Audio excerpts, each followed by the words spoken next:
As we looked at developing a video to illustrate the state of the city, we thought it was important to pick a point of reference and show how the city has progressed over time. That point of reference is the December 2006 water main break that left thousands of our residents without water.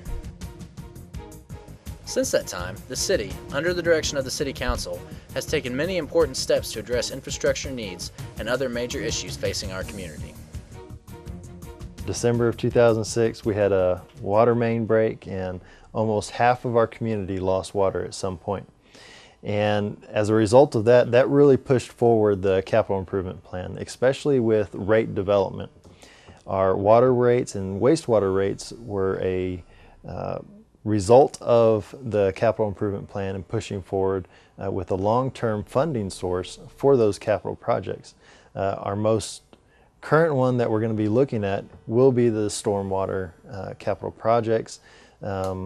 If we get to that point. Right now it's just for the operations and the mandatory things we have to do to keep our stormwater runoff clean.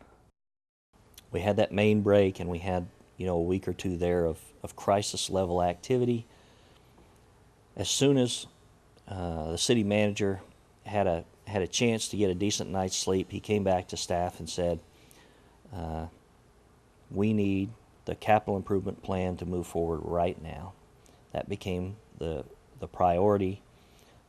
We were fortunate that we had laid some groundwork, had an idea where we needed to go, and so at the next council meeting, I believe, we let them know what we had been working on and that we would be bringing a plan. And I believe it was the council meeting after that that we brought them a plan to begin replacing old infrastructure and planning for future replacements additionally. The past few years we've changed our budget process as well as our capital improvement process. It's fairly new. We are now going through every department's budget, line by line, item by item, and it's a committee of staff members, of managers, who meet with every department during the budget process. We go through every line. We question why we're spending money on any item that they have in their budget. We question whether it's being spent efficiently, whether we're being effective in providing services to our community, our citizens who pay the bills for all these items that we do. When you look at the adjustments that we've made in the budget process, we have gone from having a fairly basic process to shifting to where we have detailed justification in our budget. So if any citizen wanted to look at one of the department's budgets, they could actually go to the specific line item and see what is supposed to be paid for out of that account. What it does for us internally is it makes it easier for our auditors and our finance folks to make sure that that's occurring, so it increases the level of accountability that we have on departments. We then have taken another step to where we have detailed budget reviews. And if you talk to a lot of staff, they'll probably say that's not a pleasant experience. But again, it all ties back to that role of public servants, of being a public servant and really understanding that this is not our money. If you are the director of water utilities or the director of parks or operations, that's not your money. That is the citizens' money, and we always have to be vigilant in making sure that we are spending it in a way that we can justify, show why we're doing it, what the tangible impact is of that expenditure, and understand that we're doing this on behalf of the citizens, and we need to truly embrace that. And every decision we make, that needs to be in the back of our mind. What a lot of people don't realize is it's also our tax dollars, in the sense that all the employees that are undertaking this pay taxes too. And we need to look at it in terms of this is our money, and would we want it to be spent in this way? And it's just bringing together all of these different ideals and philosophies with the one goal of being accountable to the citizens and making sure that when they look at anything we do, it can withstand that scrutiny. That's important because that is essentially the city's credit score. Hear a lot on TV about, watch your credit, what's your credit score, and how important that is to you personally when you borrow money. For the city, those bond rating agencies set our score. And the better those ratings, the cheaper it is for the city to borrow money. And when you're borrowing, you know, $5 or $10 million at a time, that little bit of difference in the interest rate can make tens of thousands of dollars worth of difference.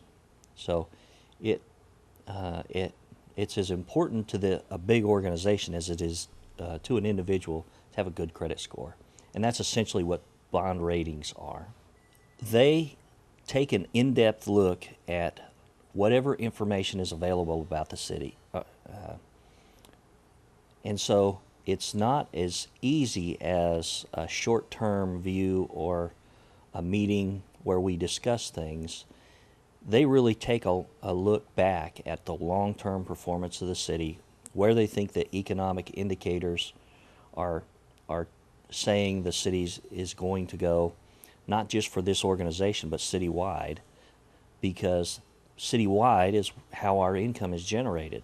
They want to see that we are a healthy, vibrant, growing city without lots of ups and downs. There is very much a long-term view of bond ratings, but then they'll also take into account shorter-term issues.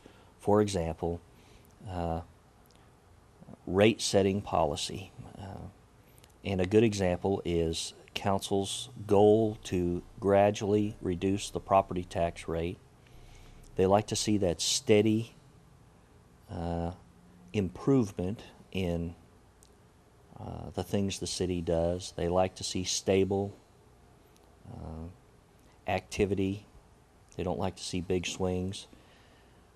They do like to see a long-term view. And councils a few years back set that goal to steadily reduce the property tax rate. Because a long-term, slow and steady approach does not dramatically affect, usually, the services which can be provided to citizens, the rating agencies see that as positive because we're moving in a positive direction but not dramatically hurting an element of the citizenry. So they see that as positive. All three rating agencies, Fitch, Standard & Poor's, and Moody's, all like conservative financial management, which they assert that we have, and they say that's positive. They like conservative fiscal estimates, and they like that we're addressing not just current issues, but looking into the future through the capital improvement plan, identifying and making a plan to address future capital needs. All positive comments. Well, the operations department, it's kind of a new department. It was started in 2007. It's kind of a spin-off from the old public works department that used to be here. And it was basically formed to bring all the maintenance functions of the city under one department, and that's what we are. And with one common goal to improve customer service. We have the flexibility with all of our resources to handle whatever situation arises, and we don't have to go through a bunch of other people, and we can take care of it ourselves. In the operations department, there's a lot of different divisions: street and bridge, traffic operations, parks maintenance, including cemetery and golf, the lake operations, water distribution, wastewater collection, and vehicle maintenance. We're also over the solid waste as far as contract management, both on the collection and the landfill side.